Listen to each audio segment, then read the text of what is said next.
Hello everyone, welcome to my channel my self Krishna अवतार। चलिए आज अपन देखेंगे इक्विलिब्रियम का पार्ट 3। ठीक है, मैंने आपको कहाँ तक करा दिया था, लुईस बेस तक करा दिया था। अब अपन देखते हैं इलेक्ट्रोलाइट किसे कहते हैं। देखो, इलेक्ट्रोलाइट अपने पास दो टाइप के होते हैं। पहला अपना वीक इलेक्ट्रोलाइट, दूसरा अपना strong electrolyte. Weak strong electrolyte का मतलब होता है अल्फा या तो 1 हो, और परसेंटेज में देखेंगे अल्फा हो 100%। वीक में अल्फा लेस देन 1 हो, और जो परसेंटेज हो वो भी अपनी 100 से कम हो।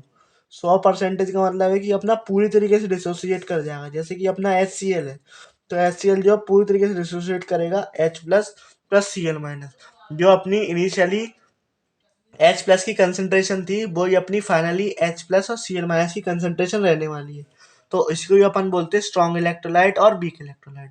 अब देखो, मैं आपको इतनी देर से कह रहा हूँ स्ट्रॉन्ग एसिड, वीक एसिड, इस सब की बात बता रहा हूँ। पर आपको ये तो शायद नहीं मालूम होगा कि कौन सा स्ट्रॉन्ग एसिड है, कौन सा वीक एसिड है। तो मैंने आपके लिए कुछ ये फॉर्मूले लिख दिए हैं, यही आपके ज़्यादातर इसमें इस्तेमाल होते हैं। इस वजह से मैंने आपको ये सारे लिख दिए एक जगह पे। देखो, पहले मैं आपको बताता हूँ वीक एसिड का, सॉरी वीक बेस का।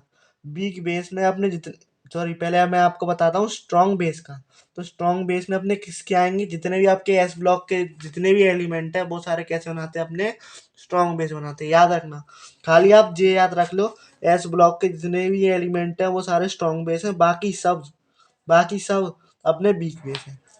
NH4OH, ठीक है, ZnOH ट्वाइस, AlOH की पावर 3, ठीक है, FeOH2। ये सब कैसे हो गए, वीक बेस। जितने भी अपने सॉलिड स्टेट के बेस बनेंगे वो सारे स्ट्रॉन्ग है, बाकी सब छोड़ के वीक है। याद हो गया। अब बात करते हैं अपनी स्ट्रॉन्ग एसिड की। तो देखो, स्ट्रॉन्ग एसिड HClO4, ठीक है, H2SO4, H2SO4, HI, HBr, HCl, HNO3, ठीक है। आपको ध्यान रखना है, ये बहुत बार कंफ्यूजन होता है कि HF किस में आता है। HF आपको ध्यान रखना है इसमें नहीं आता, स्ट्रॉन्ग में।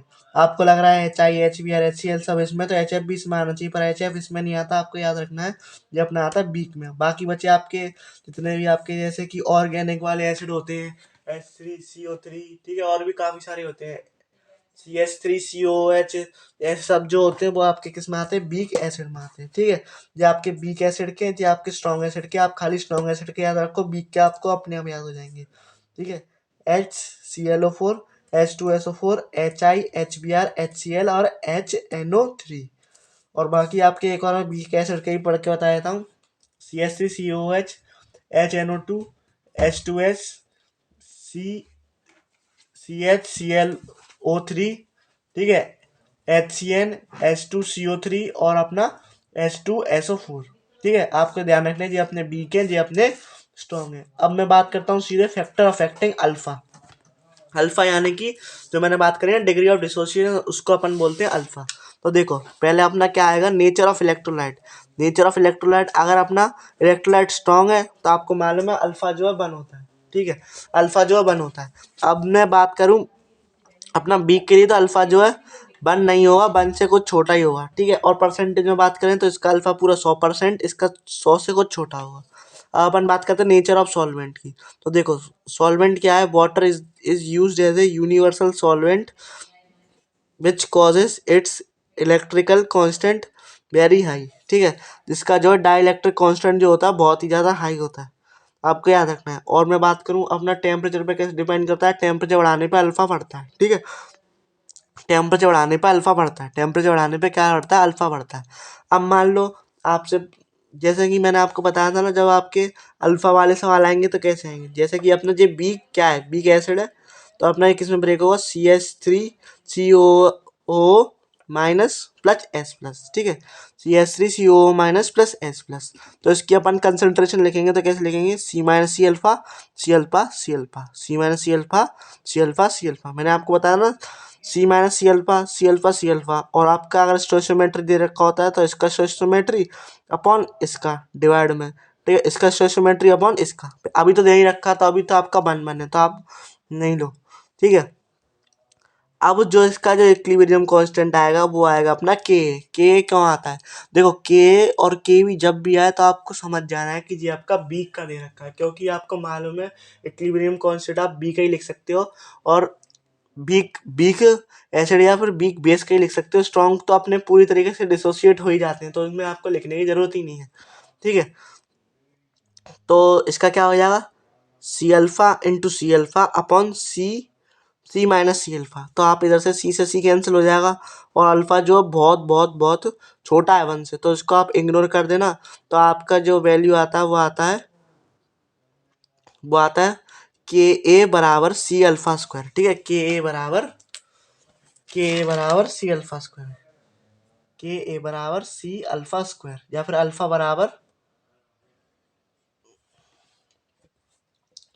के वाई सी का अंडर रूट। ठीक है, अल्फा बराबर के वाई सी का अंडर रूट। आपको ध्यान रखना है कि कब के लिए, जब बीक हो तभी लिखते हैं अपन ज़्यादातर अल्फा। बाकी अपन को अल्फा लिखने की इतनी ज़रूरत नहीं होती, स्ट्रॉन्ग में नहीं होती। स्ट्रॉन्ग में तो आप ऐसे ही पहचान सकते हो। ठीक है, अब अपन बात करते हैं ऑस्ट्रल डाइल्यूशन लॉ। देखो जी, अपने क्या हो गए, 3 हो गए, ये आपके 3 टाइप हो गए। एक तो टेम्परेचर हो गया, नेचर ऑफ सॉल्वेंट हो गया, नेचर ऑफ इलेक्ट्रोलाइट हो गया। अब अपना चौथा आता है ऑसवाल्ड डाइल्यूशन लॉ।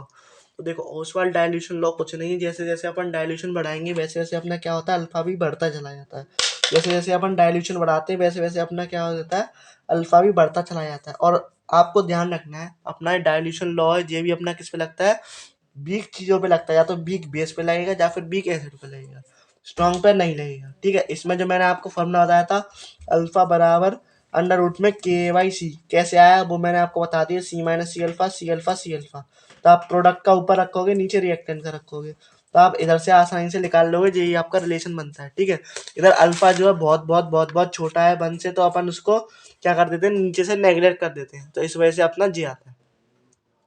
अब देखो, आपको सीधे सीधे समझ में आ रहा हो कि इसमें इन्वर्सली प्रोपोर्शनल का रेस वो बनना है। ठीक है, अल्फा जो है इन्वर्सली प्रोपोर्शनल है किसके, कंसंट्रेशन के, यानी कि कंसंट्रेशन जितनी कम अल्फा उतना ज़्यादा, और जितना ज़्यादा अल्फा उतना ज़्यादा डाइल्यूशन। ठीक है, जितना ज़्यादा डाइल्यूशन उतना ज़्यादा अल्फा, और उतनी कम कंसंट्रेशन, क्योंकि ये क्या आ रही है, अपनी इन्वर्सली प्रोपोर्शनल आ रही है, वो भी कैसी, रूट की आ रही है। रूट की आ रही, चलो कोई बात नहीं, पर वो भी अपनी इन्वर्सली प्रोपोर्शनल आ रही है। तो अगर अपन अल्फा बढ़ाएंगे तो कंसंट्रेशन घटेगी, और कंसंट्रेशन बढ़ाएंगे तो अल्फा बढ़ेगा। ठीक है, उल्टा होता है इसमें इन्वर्सली प्रोपोर्शनल में, ये तो सब आपको पता ही होगा। ठीक है, आपने काफ़ी बार देखे हैं इन्वर्सली प्रोपोर्शनल, डायरेक्टली प्रोपोर्शनल के ग्राफ्स भी, और काफ़ी बार आपने पढ़ा हुआ है ये सब चीज़ें। तो मैं आपको इतना तो इस पर बताता नहीं, जो जितना मैंने आपको फॉर्मूला था इसमें बता दिया जी। आपका क्या है, ऑस्ट्रल डाइल्यूशन लॉ। आपको ध्यान रखना है जी, किसके लिए लगेगा, वीक के लिए लगेगा, स्ट्रॉन्ग के लिए नहीं लगेगा। ठीक है, अब अपन आ जाते हैं कॉमन आयन इफेक्ट। ये आपका 5वां पॉइंट है, इसका फैक्टर अफेक्टिंग अल्फा का। कॉमन आयन इफेक्ट कुछ नहीं है, ये भी बहुत आसान है। देखो, suspension of concentration of weak electrolyte in the presence of strong electrolyte, sorry weak electrolyte, यहाँ गलत लिख दिया, यहाँ अपना होगा वीक। वीक या तो एसिड होगा या फिर अपना बेस होगा। ठीक है, यहाँ आपका इलेक्ट्रोलाइट नहीं होगा, तो आप इसको ध्यान रखें, या तो आपका वीक एसिड हो जाएगा, मैं आपको के और के बी से रिप्रेजेंट कर देता हूँ, या तो आपका वीक एसिड हो जाएगा या फिर आपका वीक बेस हो जाएगा in the presence of strong electrolyte. ठीक है, अपना क्या होगा, या तो अपन वीक एसिड लेंगे या फिर वीक बेस लेंगे, और किसकी प्रेजेंस में, पर जो इलेक्ट्रोलाइट होगा वो हमेशा स्ट्रॉन्ग होगा, तभी अपना कॉमन आयन इफेक्ट वैलिड है, वरना इनवैलिड है। तो आप देख सकते हो, अपना एक जे है, CH3COOH, इसको अपन ब्रेक करेंगे, CH3COO negative plus H plus. तो इधर देखो, इधर भी अपना H प्लस आ रहा है, और अपना एक स्ट्रॉन्ग है, स्ट्रॉन्ग एसिड है जी। ठीक है, तो अपना जी अपना ब्रेक होगा H plus plus Cl minus, तो इसमें भी अपना H प्लस सेम है और इसमें भी सेम है। तो अपनी H प्लस की जो कंसंट्रेशन आ गई, वो आ गई अपनी C alpha plus C alpha dash. ठीक है, C alpha plus C alpha dash. C alpha dash किसकी थी, इसकी थी। H प्लस किसका, अपना HCl का, स्ट्रॉन्ग वाले का।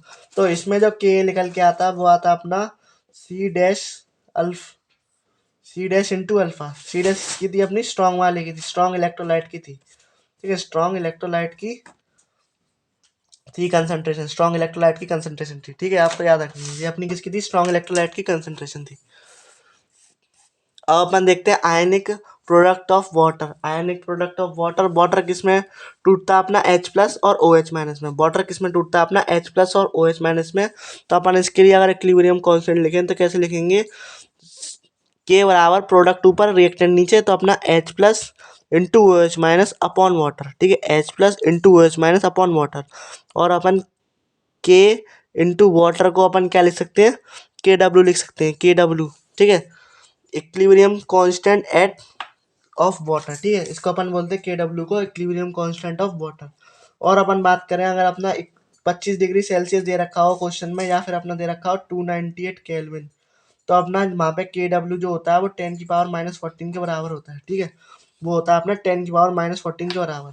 तो इधर से क्या आ गया अपना K W is equals to P H plus P O H minus. अगर मान लो आपको क्वेश्चन में के डब्ल्यू की वैल्यू दे रखी है और एच प्लस की दे रखी है, तो आपसे इधर ओ एच की पूछ लेगा, या फिर आपकी ओ एच की दे रखी है, के डब्ल्यू की दे रखी है, तो आपसे एच प्लस की पूछ लेगा, ठीक है। तो ऐसे आपसे सवाल पूछ सकता है, किसी दो को दे रखा हुआ तीसरे को आपसे पूछ लेगा। अपन देखते हैं बेसिक डिटेल, पी एच अगर कैसे निकालते हैं, पी ओ एच कैसे निकालते हैं, पी के डब्ल्यू कैसे निकालते हैं, ठीक है।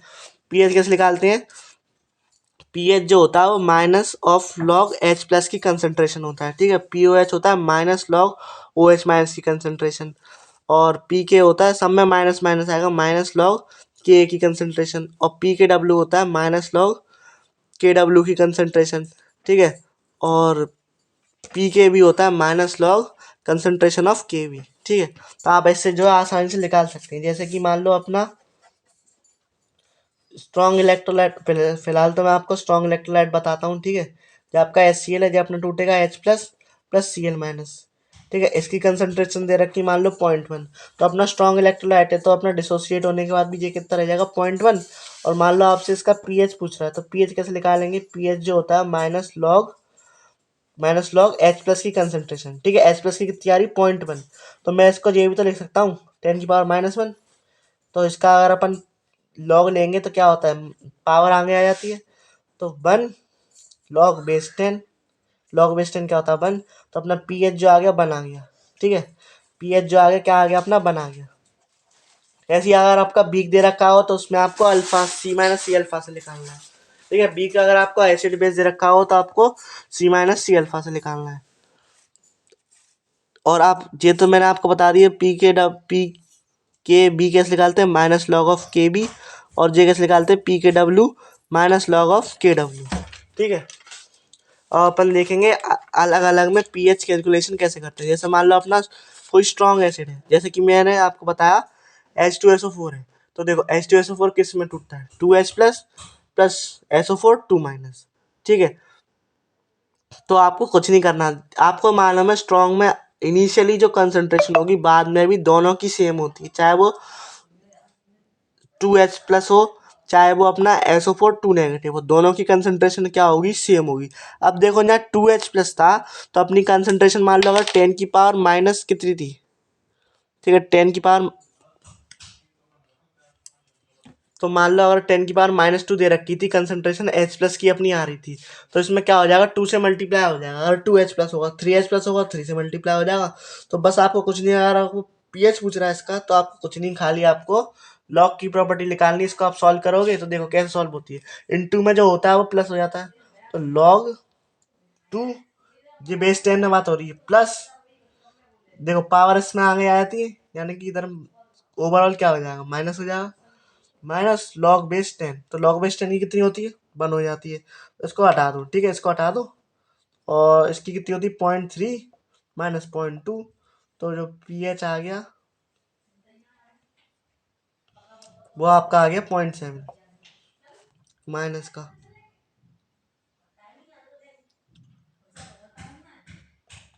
ठीक है। तो जो आपका आ गया पी एच 0.7, ठीक है। अब देखो अगर अपना वीक बेस है, मैं तो अभी सॉरी वीक बेस कह रहा हूँ, स्ट्रॉन्ग बेस है, तो स्ट्रॉन्ग बेस में आपको कुछ नहीं करना, ओ एच माइनस की कंसंट्रेशन निकालनी, तो आप वहां से क्या निकाल लोगे, पी ओ एच, ठीक है। इसके बाद मैं आपको एक बढ़िया सा आपको रिलेशन दूंगा, उससे आप आसानी से, अगर आपको पी ओ एच दे रखी हो तो आप आसानी से पी एच निकाल सकते हो, ठीक है।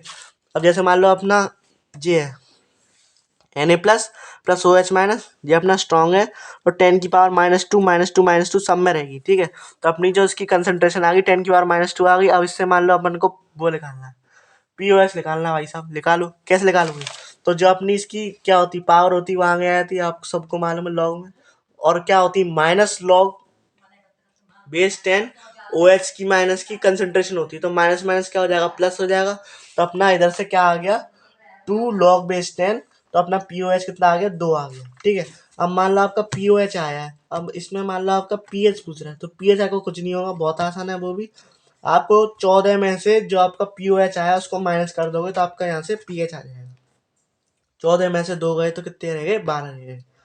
ठीक है, अब मान लो इसमें पीओएच आ रहा है 7, तो आपका पीएच कितना आ जाएगा, 7। 14 में से 7 गए 7।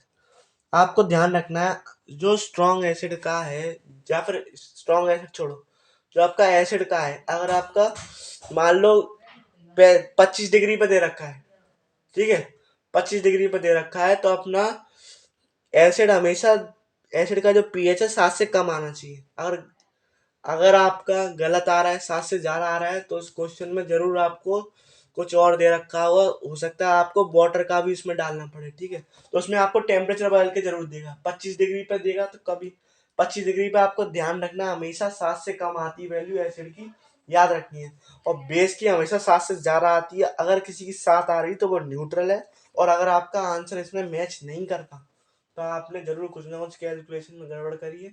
ठीक है, तो आप उससे भी पहचान सकते हो, और हो सकता है कभी कभी आपको ऑप्शंस भी कभी कभार दे देता है इन्हीं के रिलेटेड। जैसे मान लो आपका स्ट्रॉन्ग एसिड का निकालना है पीएच, और सब में अलग अलग दे रखे, मान लो किसी में दे रखा 12, किसी में दे रखा 13, किसी में दे रखा 14, और एक में दे रखा 1.3, तो आप बिना झिझके हुए क्या मार दोगे, 1.3 मार दोगे। ठीक है, ज़्यादा नहीं सोचना उसमें, सीधे मार देना है।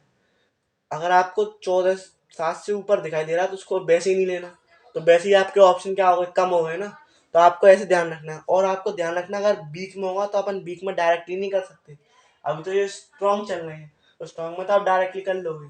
जो आपकी कंसंट्रेशन इनिशियली दे रखी हुई उस कंपाउंड की, वही चाहे कितने में भी टूट ले उसकी उतनी ही रहती है स्ट्रॉन्ग में तो। पर वीक में ऐसा नहीं होता, C minus C alpha, C alpha, C alpha, तो आप वहां से निकाल सकते हो उसकी। ठीक है, वीक का मैं अभी आपको बताता हूँ। ठीक है, तो जी हो गया अपना ऐसे। और देखो बीक एसिड या फिर बीक बेस का भी सेम सेम डिट्टो ऐसे लिख लेगा। बीक बेस होगा तो उसमें आपको ओ एच माइनस निकालना है सी अल्फा की टर्म्स में, और बीक एसिड होगा तो आपको उधर से क्या निकाल लेना है, एच प्लस की कंसंट्रेशन निकाल लेनी है। फिर आप पीएच वाले में डालोगे minus log base 10 H plus की कंसंट्रेशन। मान लो वहां से कुछ भी आ गई, कुछ भी मान लो, मैं मानता हूँ 10 की पावर -3 आ गई, या फिर -4 4 आ गई, चल 4 आ गई, तो देखो 4 आगे आ जाएगा, पावर क्या होती है आगे आ जाती, तो वो माइनस माइनस प्लस हो गई, तो अपना जो पीएच आ गया उसका 4 आ गया। अब मान लो अपना कोई बेस दे रखा है, जैसे कि मैं कौन सा लूँ, मैं आपका ले रहा हूँ मैं आपका ले रहा हूँ जी वाला। पहले तो आप जी बता दो, जी आपका कौन सा है, वीक है कि स्ट्रांग है, ये आपका वीक है। ठीक है, तो इसको अपन तोड़ेंगे, तो देखो इसको अपन कैसे तोड़ेंगे, तो Al3 plus plus 3OH minus. ठीक है, 3OH माइनस। अब देखो कुछ नहीं करना है इसमें, बहुत ही आसान है, सी अल्फा, सी अल्फा, इसका हो जाएगा सी माइनस सी अल्फा। अब मान लो मैं इसकी कंसंट्रेशन क्या मानूं, मैं मान रहा हूँ इसकी 1 है, कंसंट्रेशन 1 ले रहा हूँ, और अल्फा ले रहा हूँ मैं 0.4, मान रहा हूँ मैं। ठीक है, जिस सारी मेरी अज्यूम करी हुई वैल्यू, अगर मान लो गलती भी आता है तो आप मुझे माफ कर देना। ठीक है, मैंने जितनी भी ली है सारी अज्यूम करी हुई वैल्यू ली है। ठीक है, और देखो इधर क्या हो जाएगा फिर 1 इंटू 0.4, और देखो इधर इसकी स्टोइशियोमेट्री क्या है 1, और इसकी भी कितनी 1, तो 1/1 होता है। इधर कितनी 3 से मल्टीप्लाई हुआ है, ध्यान रखना 3/1, और इसमें कितनी ली थी मैंने, सी लिया था 1 और अल्फा लिया था कितना 0.4। तो आपसे यहाँ से क्या आ गया, ओ एच माइनस की कंसंट्रेशन आ गई, तो आपको कुछ नहीं करना, फिर लग देना minus log O H minus की कंसंट्रेशन। तो यहाँ से आपका क्या आ जाएगा, पी ओ एच आ जाएगा। पी ओ एच आ जाए तो आपको पी एच पूछा हो तो 14 में से घटा देना पी ओ एच, तो आपका पी एच भी आ जाएगा। ठीक है, तो आपको ऐसे करने हैं, काफ़ी आसान है, तो आप देख लेना, और उसके आप कम से कम 100 सवाल लगाओ, 100 से 150 आपके अच्छे से हो जाएंगे। और नीट के प्रीवियस ईयर जरूर लगाओ। इस पहले इस वीडियो को तीनों जितने भी पार्ट ना बनाऊँ, तीनों चारों पार्ट, तो आप उसको अच्छे से देखना, और फिर ही उस नीट के सवाल लगाना। ठीक है, अब मान लो अपना सॉल्यूशन आ रहा है, अब मान लो अपने दोनों मिला के दे दिया, अब बताओ अब कैसे करेंगे, अब बताओ। तब तो अपन ऐसे कर ले रहे थे, अभी तो क्या सॉल्यूशन नहीं था, अब आ गया सॉल्यूशन। तो अब इसमें आते हैं अपने सॉल्ट हाइड्रोलिसिस, नाम तो आपने सुना ही होगा, और अपना बफर सॉल्यूशन। देखो अगर अपना स्ट्रॉन्ग एसिड स्ट्रॉन्ग बेस है, वीक एसिड स्ट्रॉन्ग बेस है, ठीक है, वीक एसिड स्ट्रॉन्ग बेस है, या फिर स्ट्रॉन्ग एसिड वीक बेस है, या फिर वीक एसिड वीक बेस है। तो ये सब जो लगते हैं वो सब इन इन दोनों में आ जाते हैं। ये सारे जो केस आते हैं वो अपने सॉल्ट हाइड्रोलिसिस में भी आ जाते हैं, और नहीं सारे जितने भी सॉल्ट हाइड्रोलिसिस में आते हैं, और इनमें से कुछ अपने बफर सॉल्यूशन में भी आते हैं।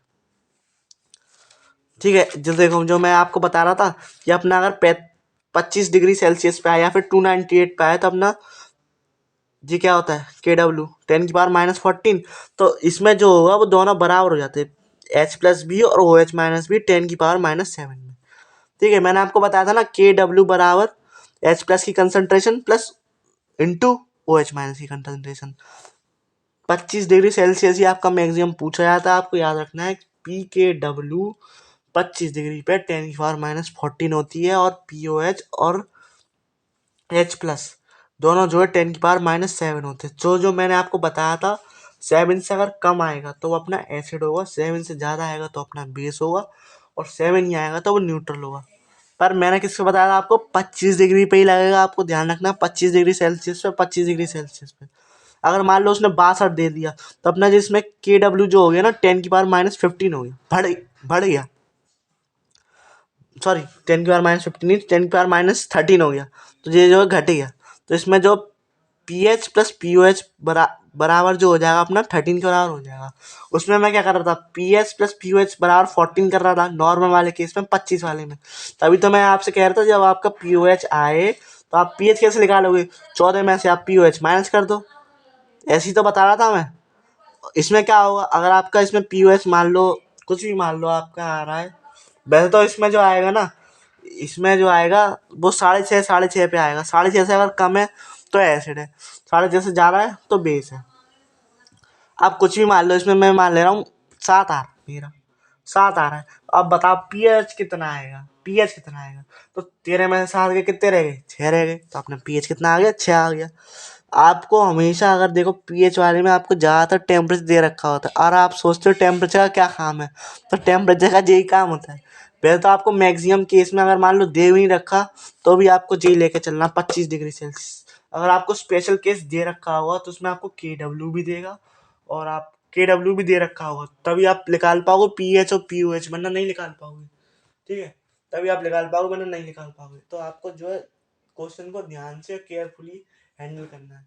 इसी तभी इसके जो क्वेश्चन जो थोड़े से टफ हो जाते हैं, क्योंकि इसमें पता नहीं चलता कि कौन सा फॉर्मूला कब लगना है। तो थोड़ा सा आप भले ही इस वीडियो की स्पीड आप धीरे कर लीजिए, पर इसको ढंग से समझें। ठीक है, आप मान के चलो इससे आपके 2 सवाल तो आएंगे ही आएंगे। ठीक है, और आप ये भी मान के चलो कि आपकी जो फिजिकल केमिस्ट्री 17 से 18 सवाल हर साल इसमें नीट से पूछे जाते हैं, और काफ़ी आसान होती है। अगर आपको फॉर्मूला भी अच्छे से आते हैं तो आपको 18 सवाल कोई नहीं रोक सकता आपको नीट में करने से, आपके सही ही जाएंगे। और मान लो 18 भी नहीं आ रहे तो आपके कम से कम 15 सही जाएंगे ही जाएंगे। और आप थोड़े से इनऑर्गेनिक को बढ़ाना, थोड़े से ऑर्गेनिक को बढ़ाना, सबको मिला के 35 से ऊपर ले आना, सो ही आपका काम बन जाएगा नीट के लिए। ठीक है, तो आप मेहनत करते रहो, आपका काम बन जाएगा। ठीक है, इसके आप जितने भी फॉर्मूले मैं आपको कुछ दिनों बाद मैं आपको जितने मेरे पास फॉर्मूले शीट है मैं आपको प्रोवाइड करा दूंगा PDF की फॉर्म में, तो आप वहाँ से ले लेना और इन्हें टाइम टू टाइम पढ़ते रहना। कुछ समय के बाद 5-6 दिन के बाद एक चैप्टर उठा लिया, कभी कुछ उठा लिया, कभी कुछ उठा लिया, और जब भी फॉर्मूला शीट पढ़ो उसके बाद 50 सवाल लगा लो, कहीं से भी लगा लो, आपकी जहाँ से मर्जी हो वहाँ से लगा लो। आपके जहाँ से आपको मॉड्यूल है मॉड्यूल लगा लो, DPP हो DPP लगा लो, कुछ भी लगा लो, पर कुछ सवाल लगा लो ताकि जो आपने फॉर्मूला पढ़ा तो आप उसको एक बार लगाना सीख जाओ। वैसे तो आपने सीख रखा है, पर फिर से एक बार सीखोगे ना तो आपको फॉर्मूले जितने भी उसमें टर्म्स आ रहे हैं, मोल आ रहा है, जब वॉल्यूम आ रहा है, तो जी आ रहा है, तो उसमें आपको निकालना आ जाए। ठीक है, चलिए अब आगे बढ़ते हैं अपन सीधे चलते सॉल्ट हाइड्रोलिसिस। देखो सॉल्ट हाइड्रोलिसिस कुछ नहीं है, जस्ट उल्टा न्यूट्रलाइजेशन रिएक्शन का। जो मैंने आपको याद करो एंथैल्पी ऑफ रिएक्शंस पढ़ाई थी अपनी थर्मोकेमिस्ट्री में, वही चीज़ है। Acid plus base make salt plus water, ये अपनी क्या होती है न्यूट्रलाइजेशन रिएक्शन। कैसी होती है, याद करो याद करो याद करो। ये अपनी होती है एक्सोथर्मिक डेल्टा H नेगेटिव। कैसी होती है, एक्सोथर्मिक डेल्टा H नेगेटिव। ठीक है, याद रखना। इसकी जस्ट उल्टी जो होती है अपनी सॉल्ट हाइड्रोलिसिस होती है। हाइड्रोलिसिस का मतलब ही ये है पानी का किसी में जुड़ना। Salt plus water gives acid plus base, salt plus water gives acid plus base, reverse of neutralization reaction. ठीक है, salt react with water gives acid plus base. अब इसमें जो आते हैं ना अपने चार टाइप की कंडीशन आती हैं, सुन लो ये पहले आप कौन कौन सी कंडीशन है। Strong acid strong base, weak acid strong base, strong acid weak base, और वीक बेस वीक एसिड। अब अपन बात करते हैं सबसे पहले स्ट्रॉन्ग एसिड स्ट्रॉन्ग बेस की। देखो स्ट्रॉन्ग एसिड स्ट्रॉन्ग बेस में आपको याद रखना है कोई भी हाइड्रोलिसिस होती ही नहीं है, कोई भी नहीं होती, कोई भी नहीं होती। ठीक है, कोई भी नहीं होती। अब इसके एग्जांपल है NaCl है, KNO3 है। देखो NaCl किस किस के कॉम्बिनेशन से बना हो आप खुद सोचो। HCl और NaOH दोनों कैसे हो, स्ट्रॉन्ग ही तो है। HCl भी स्ट्रॉन्ग है और NaOH भी स्ट्रॉन्ग है। मैंने आपको बताते हैं एस ब्लॉक वाले सारे बेस स्ट्रॉन्ग होते हैं, दोनों स्ट्रॉन्ग है। तो आपको दिखाई दे रहा होगा कि दोनों के कॉम्बिनेशन से बनने हैं, स्ट्रॉन्ग एसिड स्ट्रॉन्ग बेस के कॉम्बिनेशन से बनने हैं। तो इसमें कैसे निकालते हैं पीएच मैं आपको बताता हूँ। ठीक है, इसमें आपको पीएच निकालने की जरूरत नहीं है, ये तो आपको नॉर्मली हो जाएगा, नॉर्मली आपका हो जाएगा। ठीक है, नॉर्मली जैसे मैंने आपको इधर से कहा था ना, सेम बिल्कुल वैसे निकालना, वैसे ही आपका काम बन जाएगा। इसमें कोई भी हाइड्रोलाइसिस नहीं होती। ठीक है, और आपका जैसे मान लो KNO3 है, तो जब अपना किससे बनेगा, KCl से और HNO3 से। दोनों कैसे स्ट्रॉन्ग ही तो है यार। आप सोचो, अपना HNO3 भी मैंने आपको बताया था स्ट्रॉन्ग है, और KCl भी कैसा है, वो भी अपना स्ट्रॉन्ग है। ठीक है, वो भी अपना कैसा है, सॉरी KCl नहीं होगा, या KOH होगा, KOH और HNO3। तो दोनों अपने कैसे स्ट्रॉन्ग है, तो आप ऐसे पहचान सकते हो। अब अपन बात करते हैं strong base weak acid. Strong base weak acid, आपको स्ट्रॉन्ग बेस ही समझ जाना चाहिए। देखो जो अपना स्ट्रॉन्ग होगा, मेन जो अपना पीएच जाएगा उसी की तरफ जाएगा। अगर आपका स्ट्रॉन्ग बेस बोल रहा है और वीक एसिड बोल रहा है, तो आपको समझ जाना चाहिए कि जो अपना आंसर आएगा वो 7 से ज़्यादा ही आना चाहिए। अगर 7 से ज़्यादा नहीं आ रहा तो कुछ ना कुछ अपन ने गड़बड़ करी है, कुछ ना कुछ आपने गड़बड़ जरूर करी है, तभी आपका 7 से ज़्यादा नहीं आ रहा है, कम आ रहा है। तो उसी समय वो आपका गलत हो जाएगा आंसर। इसलिए थोड़ा सा संभाल के, थोड़ा सा देख के करें सवाल को। देखो इसमें जो अपना रिजल्टिंग सॉल्यूशन होता है, क्योंकि इसमें स्ट्रॉन्ग बेस है तो अपना बनेगा बेसिक। तो इसमें जो पीएच होना चाहिए ज़्यादा होना चाहिए, किससे, 7 से ज़्यादा होना चाहिए। और इसकी जो हाइड्रोलिसिस होती है वो अपनी होती है एनायनिक हाइड्रोलिसिस। एनायनिक हाइड्रोलिसिस, आप जो देखो ना, जब अपना कोई भी एसिड टूटता है तो अपना क्या बनते हैं, एनायन सी तो बनते हैं, एनायन सी तो बनते हैं। H प्लस तो सारे पीएच में निकल जाते हैं। ठीक है, H प्लस तो पीएच निकालने में निकल जाते हैं, और अपने जितने ही बनते हैं अपने एनायन सी तो बनते हैं। ठीक है, जितना भी आप इसमें देखोगे, जो अपनी कंफ्यूजन होती है स्ट्रॉन्ग बेस वीक एसिड या फिर स्ट्रॉन्ग एसिड वीक बेस में होती है, तो वो अपना देखना है हमेशा वीक वाली से। जैसे कि इसमें वीक कौन है, एसिड है, तो इसमें जो बनेगा ए से ए याद रखो, एनायनिक हाइड्रोलिसिस। ए से ए याद रखो, एनायनिक हाइड्रोलिसिस। ठीक है, अब देखो अपन उधर बात कर रहे थे अल्फा डिसोसिएशन कांस्टेंट, ये अपना क्या है, हाइड्रोलिसिस कांस्टेंट। एच क्या है, जैसे मैं अल्फा काम कर रहा था वैसे ही यहाँ एच काम कर रहा है।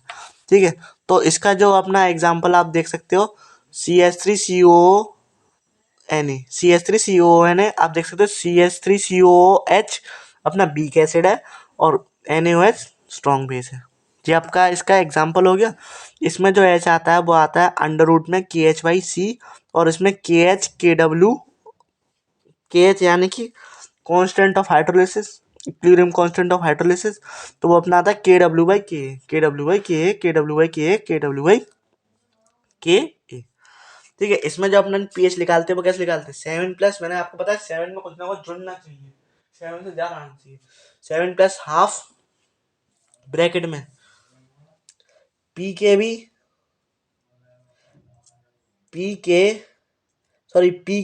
Plus log c. आपको ध्यान रखना जो भी आप देखोगे इसमें सब बीक से देखोगे, सब बीक से। तो अपना जो आएगा इसमें 7 प्लस हाफ ब्रैकेट में PKA प्लस लॉग सी। ठीक है, तो ये अपना हो गया स्ट्रॉन्ग बेस वीक एसिड। अब अपन बात करते हैं स्ट्रॉन्ग एसिड वीक बेस। तो देखो इसमें क्या होता है बेस, तो इसमें बनेगी अपनी कैटायनिक हाइड्रोलिसिस। ठीक है, जो अपने बेस बनाते हैं ज्यादातर आपको ध्यान रखना है वो मेटल्स बनाते हैं, और मेटल कैसे होता है, कैटायनिक ही तो होते हैं। मेटल कैसे होते हैं, सारे कैटायनिक ही तो होते हैं, तो आप इससे ध्यान रख सकते हो। अब देखो इसमें जो अपना इसमें जो अपना जो रिजल्टिंग सॉल्यूशन बनेगा वो अपना कैसा बनता है, एसिडिक बनेगा। आपको मालूम है क्योंकि इसमें जो अपना स्ट्रांग होगा उस पर डोमिनेट करेगा पूरा, तो अपना कैसा बनेगा सॉल्यूशन, एसिडिक बनेगा। इसका पीएच जो आना चाहिए 7 से कम आना चाहिए। और देखो इसमें जो अपना रिलेशन वही सेम, एच बराबर अंडर रूट के एच बाई सी, और इसमें के एच बराबर के डब्ल्यू बाई के वी क्यों आया, आप पूछो के वी क्यों आया, क्योंकि मैंने आपको क्या बताया था, बीक से देखेंगे तो इसमें जो आएगा के डब्ल्यू बाई के वी आएगा, याद रखना के डब्ल्यू बाई के वी। और देखो मैंने आपको बताया था इसमें 7 से कम आना चाहिए क्योंकि अपना रिजल्टिंग सॉल्यूशन कैसा आ रहा है, एसिडिक। तो 7 माइनस हाफ ब्रैकेट में पी के B plus log c, 7 minus half bracket में पी के B plus log c, 7 minus half bracket में पी के बी प्लस लॉग सी। ठीक है, 2-3 बार बोला आपको याद हो जाएगा। अब अपन बढ़ते हैं आगे। आप इसके एग्जाम्पल देख लेना, एग्जाम्पल अपने कहाँ गए, देखो ये अपने एग्जाम्पल हो गए NH4OH, ये अपना क्या है, बीक है, और अपना HCl कैसा स्ट्रॉन्ग है। ठीक है, तो आप ये एग्जाम्पल और पढ़ लेना। अपन बात करते हैं बीक, दोनों चीज बीक है, बीक एसिड भी है, बीक बेस भी है, जैसे कि जे CH3COOH जे भी बीक है, और NH4OH जे भी बीक है। तो इसमें cationic as well as anionic hydrolysis दोनों ही हो सकती है, cationic as well as anionic hydrolysis दोनों ही हो सकती है। और जो इसमें आपको ये भी पूछ सकता है कि अपना जो हाइड्रोलिसिस कांस्टेंट है, ठीक है, अल्फा है, जो इसमें जो अल्फा है हाइड्रोलिसिस कांस्टेंट नहीं, जो ये है डिग्री ऑफ हाइड्रोलिसिस, किसमें अपना कंसंट्रेशन पर डिपेंड नहीं करता, तो आपको याद रखना है वो अपना किस पे नहीं करेगा, बीक एसिड बीक बेस में कंसंट्रेशन पर डिपेंड ही नहीं करता। जो अपना एच होता है वो अंडर रूट होता है के एच के, ठीक है, एच जो होता है इसमें अंडर रूट होता है के एच के, और इसमें जो के एच आता है के एच बराबर के डब्ल्यू, तो देखो सब में ऊपर आएगा, और अपॉन में के इंटू के बी, के इंटू के बी। तो अपन बात करते हैं इसमें पीएच कैसे निकालने, तो पीएच निकालते हैं, देखो पीएच प्लस हाफ ब्रैकेट में पी के ए माइनस पी के बी, इसमें दोनों आ रहे हैं ना दोनों, तो अपन इसमें दोनों लिख देंगे, पी के ए माइनस पी के B, 7 plus half P K ए माइनस पी के बी। ठीक है, ये तो आपकी हो गई पूरी सॉल्ट हाइड्रोलिसिस खत्म। अब अपन बात करते हैं बफर सॉल्यूशन। बफर सॉल्यूशन क्या होता है, ऐसा सॉल्यूशन जो कि अपना पीएच को चेंज करने से रजिस्ट करे, पीएच को बदलने से रोके, उसको अपन बोलते हैं बफर सॉल्यूशन। क्या बोलते हैं उसको अपन, बफर सॉल्यूशन। ठीक है, अब बफर सॉल्यूशन भी काफ़ी टाइप के होते हैं। एक होता है अपना सॉल्ट जिसके पास बीक बेस बीक एसिड होता है, दोनों चीज बीक बीक है, तो अपना पीएच निकालने का same formula 7 plus half P K ए माइनस पी के B, 7 plus half P K ए माइनस पी के बी। ठीक है, अब अपन बात करते हैं अपनी मिक्स कंपाउंड की। तो मिक्स में देखो अपने दो आते हैं, एसिडिक बफर और बेसिक बफर। ठीक है, एसिडिक बफर में क्या होता है, अपना जो मिक्सचर होता है वो बीक एसिड का होता है, और सॉल्ट जो होता है वो अपना बीक एसिड और स्ट्रॉन्ग बेस का दोनों का मिलके बना होता है, तो वो अपना आता है एसिडिक में। और अपन बात करें बेसिक में, तो देखो जो होगा उसका तो बीक होता ही है, बीक बेस, और जो सॉल्ट आएगा वो अपना आएगा weak base plus strong acid का। ठीक है, जो अपना सॉल्ट आता है वो आएगा अपना weak base plus strong acid का। एक बार और समझते हैं, देखो एसिडिक बफर और बेसिक बफर में बेसिकली क्या है, कुछ नहीं है, एसिड से एसिड याद रखना है, बेस से बेस याद रखना है। और आपको ध्यान रखना है कि इसमें हमेशा बी का आएगा, एसिड बी का आएगा, और जो इसका मिक्सचर जो होगा, ठीक है, ठीक है, जो इसका मिक्सचर जो होगा उसमें एक कंपोनेंट स्ट्रॉन्ग का होगा, एक कंपोनेंट वीक का होगा। जैसे कि आप देख सकते हैं इसमें क्या है, एसिडिक बफर है तो उसमें वीक एसिड आ रहा है, और मिक्सचर जो आ रहा है अपना सॉल्ट जो आ रहा है अपना, वो वीक एसिड और स्ट्रॉन्ग बेस का आ रहा है। अब अपना बेसिक बफर है तो इसमें जो एसिड जो आ रहा है, सॉरी, जो बेस आ रहा है वो बीक आ रहा है, और सॉल्ट जो आ रहा है वो दोनों का combination weak base plus strong acid. जैसे कि आप देख सकते हो जो अपना क्या है, बीक एसिड है, पर आपका जो जो सॉल्ट आ रहा है वो आपका बीक एसिड और स्ट्रॉन्ग बेस का आ रहा है। ठीक है, इसमें आप देख सकते हो जो आपका क्या है, बीक बेस है, और जो आपका सॉल्ट आ रहा है वो आपका weak base plus strong acid का आ रहा है। ठीक है, तो देखो इसमें जब पीएच आता है, ये अपना बेस है तो इसमें पीओएच लिख लेगा, ये अपना एसिड है तो पीएच लिख लेगा। तो पीएच बराबर P K A plus log salt by acid. ठीक है, log salt by acid, log salt by acid, log salt by acid, log salt by acid. P H बराबर P K A plus log salt by acid. इसमें अपन निकालेंगे POH बराबर PKB plus log salt by base, PKB plus log salt by base, ठीक है। POH बराबर PKB plus log salt by base, ठीक है। और मैं आपको एक चीज़ बताना भूल गया, इधर जो अपनी जो कंसंट्रेशन आती है ना लॉग सी में, आप ध्यान रखना इसमें सॉल्ट की कंसंट्रेशन आती है। अब अपन सीधे सीधे जंप करते हैं अपने important flow chart for pH calculation. इसके बिना आप शायद पीएच की कैलकुलेशन नहीं कर पाओ, इसलिए मैंने आपका ये लिख दिया, ठीक है। तो देखो अपना पहला केस बनता है स्ट्रॉन्ग एसिड का और स्ट्रॉन्ग बेस का। अब देखो मैंने इसके लिए N1B1 स्ट्रॉन्ग एसिड की, N2B2 लिए इसकी। अब देखो अलग अलग केस पे वेरी करेगा ये, ठीक है। अलग अलग केस पे अलग अलग अपना रिजल्ट मिलेगा इसमें। तो देखो अगर मान लो अपना स्ट्रॉन्ग एसिड की कंसंट्रेशन ज़्यादा है, स्ट्रॉन्ग एसिड की मोलरिटी नॉर्मेलिटी सॉरी इसके नंबर ऑफ इक्विवेलेंट ज़्यादा है, तो अपना देखो क्या होगा, अपना N1B1 माइनस N2B2 बराबर N3B3। तो इससे आप क्या निकाल लोगे, इसके नंबर ऑफ इक्विवेलेंट, और नंबर ऑफ इक्विवेलेंट आ जाएंगे किसके, इधर से आपके H प्लस क्या आ जाएंगे, तो आप इधर से क्या निकाल लोगे, पीएच निकाल लोगे, नहीं निकाल लोगे। देखो मैं बताऊं, इसमें अपना एक क्या होगा, H प्लस का होगा, एक अपना OH माइनस का, एक अपना बेस का है। सीधी सीधी बात है, N1B1 अपना एसिड का है, N2B2 अपना बेस का है। तो इधर से अपना H प्लस की वो आ जाएंगे आपके इक्विवेलेंट, तो अब H प्लस क्या आ जाएंगे, सो ये आप इससे पीएच निकाल लेना। अब ऐसे ही इसमें N2 जा रहा है N2B2 N1B1 से, तो इसमें उल्टा हो जाएगा N2B2 माइनस N1B1 बराबर N3B3। तो आप इधर से निकाल लेना, जो वॉल्यूम होगा वॉल्यूम इन दोनों का सम हो जाएगा, वॉल्यूम जो होगा वो इन दोनों का सम हो जाएगा। जैसे मान लो अपने का पहले वाले का दे रखा 1 और इसका दे रखा 2, तो जो B3 होगा वो आपका 3 हो जाएगा, ठीक है। वॉल्यूम आपका हमेशा सम होता है, वॉल्यूम हमेशा आपका ऐड होता है। जैसे आप उसमें करते थे, मैंने आपको मोल कंसेप्ट में सॉरी मैंने आपको सॉल्यूशन में याद हो बताया था, जब आपका एसिड और बेस का होता है तो दोनों के बीच में क्या आ जाता है, माइनस आ जाता है। दोनों के बीच में क्या आया था, माइनस आया था, और दोनों सेम सेम का होता है, एसिड बेस का, तो अपना क्या आता है, प्लस आ जाता है, ठीक है। तो वही सेम चीज़ है बस, और कुछ नहीं है। और मान लो दोनों की अगर दोनों की बराबर वाली इसमें नहीं है, ठीक है, तो इससे क्या आ जाएगा, अपना POH आ जाएगा इसमें, स्ट्रॉन्ग बेस वाले में क्या आ जाएगा, अगर इसकी जा रहा है तो अपने इसमें आ जाएगा POH। तो इससे आप निकाल लो 14 माइनस POH करना, आपका आंसर आ जाएगा। ये तो अपनी बात होगी स्ट्रॉन्ग एसिड और स्ट्रॉन्ग बेस की। अब अपन बात करते हैं वीक एसिड और स्ट्रॉन्ग बेस की। अब जो यहाँ से थोड़ा सा कहानी चालू है, तो आप देखना, इसका N1B1 वीक एसिड, इसका N2B2। अब मान लो N1B1 ज़्यादा है, N1B1 ज़्यादा है, तो आप याद करो कौन सा केस होगा। तो अपना बन गया जी, अगर अपना वीक का ज़्यादा है तो अपना बन गया ये एसिडिक बफर। मैंने आपको बताया ना वीक एसिड और कॉम्बिनेशन किसका होना चाहिए, वीक एसिड और स्ट्रॉन्ग बेस का। तो अपना जी क्या बन गया, एसिडिक बफर। तो इसमें आपका पीएच कैसे निकलेगा, पीएच बराबर पी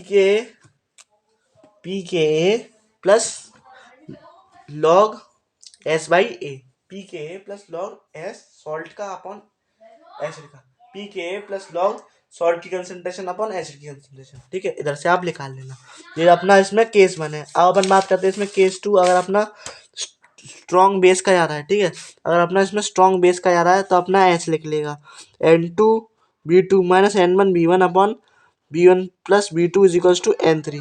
तो आप इधर से OH माइनस का निकाल लोगे तो यहाँ से आपका PH आ जाएगा, ठीक है। अगर मान लो इसमें दोनों बराबर हैं, ठीक है, अगर मान लो इसमें दोनों बराबर हैं तो अपना कैसी हो जाएगी ये आयनिक हाइड्रोलिसिस। अब याद करो मैंने आपको किससे बताया था, सॉल्ट हाइड्रोलिसिस, जो अपना बी को आप उससे पहचानना है, तो ए से ए याद करो तो आपको समझ में आ जाएगा कि ये अपना क्या हो गया, आयनिक हाइड्रोलिसिस। N1 बराबर N2B2, N1B1 बराबर N2B2। सेम डिट्टो आपका ऐसा जी है स्ट्रॉन्ग एसिड वीक बेस का। इसमें क्या होगा, एक बार आपकी जो इक्विवेलेंट ज़्यादा किसके होंगे, एक बार आपके होंगे एसिड के, और एक बार ज़्यादा होंगे आपके वीक बेस के। अगर वीक बेस के जा रहा है तो अपना बनना है बेसिक बफर, तो आप इसमें से POH वाला फॉर्मूला लगा देना बेसिक बफर वाला। और मान लो आपके एसिड के जाना है तो आपका सीधा आपका N1B1 minus N2B2 upon is equals to N3B3। तो आप इधर से जो है H प्लस के कंसंट्रेशन निकाल लेना और इधर डाल देना, तो आपका आंसर आ जाएगा। और मान लो आप दोनों ही इसमें बराबर है तो इसमें बनेगी कैटायनिक हाइड्रोलिसिस। इसमें कैसे बताया था मैंने, सॉल्ट हाइड्रोलिसिस में हमेशा वीक वाले से देखते हैं, तो अपना इसमें होगा कैटायनिक हाइड्रोलिसिस। तो इसमें वो वाला फॉर्मूला आ जाएगा कैटायनिक हाइड्रोलिसिस वाला, 7 माइनस हाफ पी के बी प्लस लॉग सी। अब मुझे कैसे मालूम चला कि इसमें 7 माइनस वाला लगेगा कि 7 प्लस वाला लगेगा? आपसे मैंने क्या बताई थी, जो आपका स्ट्रॉन्ग होता है उसके हिसाब से देखते हैं अपन, ठीक है। और आपका वीक होगा तो वीक में तो आपको कुछ नहीं करना, वीक में तो आपका जे खाली एक फॉर्मूला है, ठीक है, तो आप जे लगा देना, आपका आंसर आ जाएगा, ठीक है। इससे जो आगे वाला पार्ट है वो आपका अगली वीडियो में आएगा। तब तक के लिए पढ़ाई करते रहो, ऑल द वेरी बेस्ट, मिलते हैं अगली वीडियो में।